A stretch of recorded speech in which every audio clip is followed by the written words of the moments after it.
buses will be coming here to get fuel.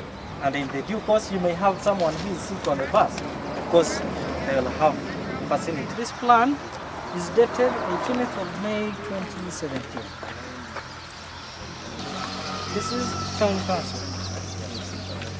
Finance officer. Town Council.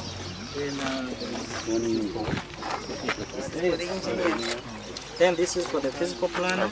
It had been temporarily approved because we had not produced the EIA certificate. Then this one? So the certificate was produced.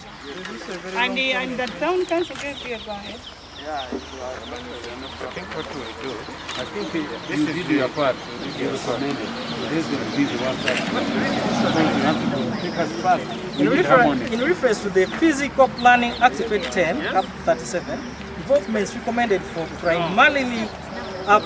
primary approval subject to obtaining an environment impact assessment certificate by NEMA, which we later on produced to them and it was assessed. Now, I think let's say we have one, do something then in my 40 members.